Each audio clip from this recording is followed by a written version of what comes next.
উচ্ছেদ অভিযানক লৈ পেলাই যিটো এটা অতৃপ্ত তৃপ্তি লৈছে ই অত্যন্ত দুৰ্ভাগ্যজনক কথা।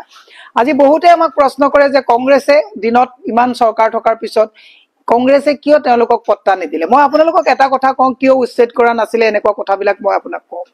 যিবিলাক মানুহ বানপানী বা গৰাখহনীয়া এইবিলাকত তেওঁলোকে নিজৰ বাসস্থান হেৰুৱাই যিবিলাক মানুহে আহি পেলাই কিছুমান মাটিত সংস্থাপন লৈ আছিলে সেই মানুহসকল বাংলাদেশী নহয়।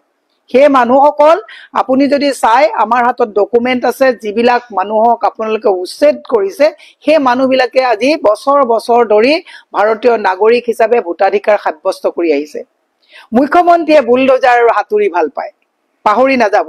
আমাৰ কোৰ্ট যেতিয়া স্থানান্তৰ কৰাৰ কথা হৈছিলে, মই স্বাধীনতাৰ আগৰ পৰা স্বাধীনতাৰ পিছলৈকে এনে কোনো মুখ্যমন্ত্ৰী দেখা নাই যোনে গৈ পেলাই ৱাল ভাঙি হাতুৰি মাৰি পেলাই তেওঁ সেইটো এটা তেওঁ ফেষ্টিভেল হিচাপে তেওঁ এইটো এটা মানে এণ্টাৰটেইন কৰে। মই মুখ্যমন্ত্ৰীক কৈছো, আজি লখিমপুৰত আপোনালোকে উচ্ছেদ কৰা কেইঘৰমান মানুহক আপোনালোকে 1.5 কথাকে মাতি দিলে, বহু উচ্ছেদ আপোনালোকে কৰিছে। মই অসমৰ ৰাইজক এটা কথা কৈছো যে হিন্দু মুছলমান নকৰিব। এই শিলখাকুত যেতিয়া বুলডোজাৰ লাগিছিলে তেতিয়া আমাৰ যেনেকে হিয়াই কান্দিছিলে, আজি চাপৰতো যেতিয়া মানুহে আৰ্তনাদ কৰিছে, পৰ্বতজোৰাত যেতিয়া মানুহে আজি হাহাকাৰ কৰিছে, কাৰ্বি আংলঙত যেতিয়া মানুহে কান্দিছে, আজি বিটিআৰত যেতিয়া মানুহে মাটিৰ কাৰণে হাহাকাৰ কৰিছে, বৰদোৱাৰ লোহাৰ ঘাটত যেতিয়া মানুহে মাটিৰ কাৰণে দিনে নিশাই পহৰা দিবলগীয়া অৱস্থা হৈছে, কাজিৰঙাত যেতিয়া উচ্ছেদিত হৈছে, গৰুখুটিৰ উচ্ছেদিত, কচুতলিৰ উচ্ছেদিত, গোটেই মানুহবিলাকৰ কাৰণে আমি সমানেই আমাৰ কিন্তু হিয়াই কান্দিছে। হিন্দু মুছলমান নকৰিব। বহুতে আমাক কয় যে আপোনালোকক কি উদ্যোগ নালাগে নেকি? লাগে আমাক উদ্যোগ।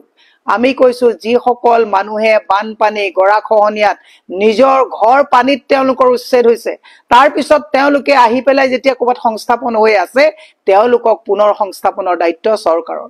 চৰকাৰৰ দায়িত্ব কি? অন্ন বস্ত্ৰ বাসস্থান আৰু ন্যায় এইকেইটা দিয়াৰ দায়িত্ব চৰকাৰৰ নৈতিক দায়িত্ব। আৰু মই সেইসকল সমৰ্থকক কৈছো, চৰকাৰৰ সমৰ্থনকাৰী সকলক কৈছো, আপোনালোকে যেতিয়া মুছলমান মানুহৰ ঘৰত যেতিয়া আপোনালোকৰ বুলডোজাৰ লাগে, আসুৰিক যিটো তৃপ্তি আপোনালোকে লয়, এইটো অত্যন্ত দুৰ্ভাগ্যজনক কথা।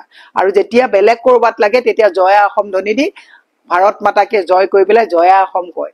জয়া অসম আমি কৈছো ধুবুৰী চাপৰিত হলেও জয়া অসম কব লাগিব, লখিমপুৰত হলেও জয়া অসম কব লাগিব, ডিমা হাছাও, কাৰ্বি আংলং, পৰ্বতজোৰা, গোৱালপাৰা, য'তেই নহওক কিয় আমি সকলোতে জয়া অসম আমি কওঁ। কিন্তু আপোনালোক নিৰপেক্ষ ভূমিকা এটা ল'ব। মই মুখ্যমন্ত্ৰীক কৈছো, ইণ্ডাষ্ট্ৰী বনাওক।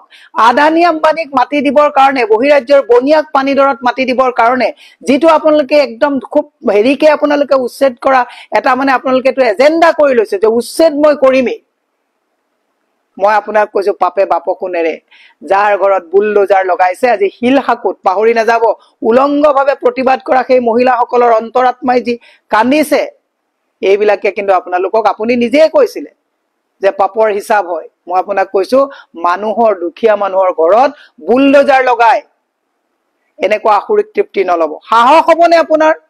আপোনাৰ মন্ত্ৰীয়ে একে ৰাতিয়ে 36 বিঘা মাটি লৈছে, কাত ক'ত গৈ পেলাই চাৰ্কুলাৰ পোচাক বহাই একে দিনাই শ্ৰেণী পৰিৱৰ্তন কৰি আপোনালোকে জলাশয় মাটি শ্ৰেণী পৰিৱৰ্তন কৰিছে, গ্ৰীণ বেল্টক কমাৰ্চিয়েল বেল্ট কৰি নিজৰ যেতিয়া মাটিবিলাক লৈছে, শ শ বিঘা বাগান আপোনালোকে বহিৰাজ্যৰ বনিয়াৰ লগত আপোনালোকে অংক কৰি পেলাই মাটিবিলাক লৈছে। পাহৰি নাযাব, নিজে কৰিলে লীলা আৰু বেলেগে 1.5 কথা মাটি লৈ পেলাই কৰবাত থাকিলে ধৰি বান্ধি কিলা, দুৰ্ভাগ্যজনক কথা।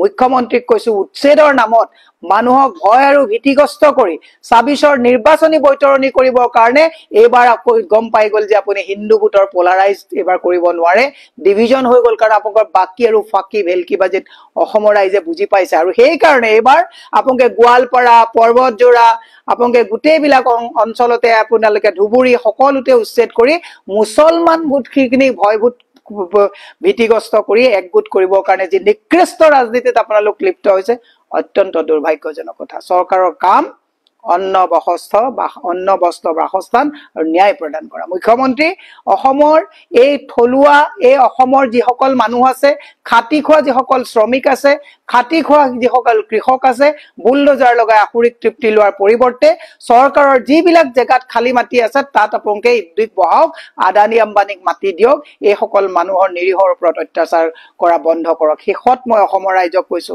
তৃপ্তি নলব। গৰুখুটিত উচ্ছেদ হৈছিলে, তাত মৃত্যু হৈছিলে মানুহৰ গৰু খুটিক লৈ এওঁলোকে ব্যৱসায় কৰি গীৰ গায়ত তেওঁলোকে গৰু খুটিত লৈ পেলাই তেওঁলোকে কিমান শ শ কোটি টকা আত্মসাৎ কৰিলে পাহৰি নাযাব কাজিৰঙাৰ উচ্ছেদৰ মানুহবিলাক ক'ত গ'ল জামুগুৰি উচ্ছেদৰ সেই মানুহবিলাক ক'ত গ'ল এই কথাবিলাক অসমৰ ৰাইজে এপাক সোধক যে ইমান বিলাক যে উচ্ছেদ কৰিছে সঁচাকৈ যদি বাংলাদেশী কিমান বাংলাদেশী এওঁলোকে ডিপৰ্ট কৰিলে তাৰ হিচাপ অসমৰ ৰাইজক দিব লাগিব সেইকাৰণে মই কৈছো পাহৰি নাযাব অসমৰ ৰাইজ এওঁলোকে সাপ হৈ খুটে বেজ হৈ জাৰে 65 পুজবেকৰ নামত আজি কেইদিনমানৰ আগত তেওঁলোকে ইয়াৰ পৰা বিতৰণ কৰিব বিচাৰিছিলে আকৌ তেওঁলোকে তেওঁলোকক ঘৰলৈ পুনৰ ঘূৰাই পঠাবলগীয়া হ'ল এয়াই হৈছে এইখন চৰকাৰৰ পলিটিকেল ষ্টাণ্ট দেখুৱা অসমৰ ইয়াত থকা খাটি খোৱা মানুহৰ ওপৰত বুলডোজাৰ লগাই মানুহক মানসিকভাৱে হাৰাশাস্তি কৰা যি নিকৃষ্ট ৰাজনীতিত লিপ্ত হৈছে ই অত্যন্ত ভৱিষ্যতৰ কাৰণে অশনি সংকেত আৰু মই বিজেপি দলৰ সমৰ্থকসকলকো কৈছো যে আপোনালোকে মানুহক শ্ৰেণী বিভাজন নকৰিব হিন্দু মুছলমান বুলি কৈ গতিকে মই আপোনালোকক সকলোকে কৈছো বুলডোজাৰ লগোৱাৰ সময়ত কোনেও যাতে আখৰিক তৃপ্তি নলয় সকলোৰে মই ভালৰ কামনা কৰিছো আৰু মুখ্যমন্ত্ৰীক কৈছো শান্ত হওক ধন্যবাদ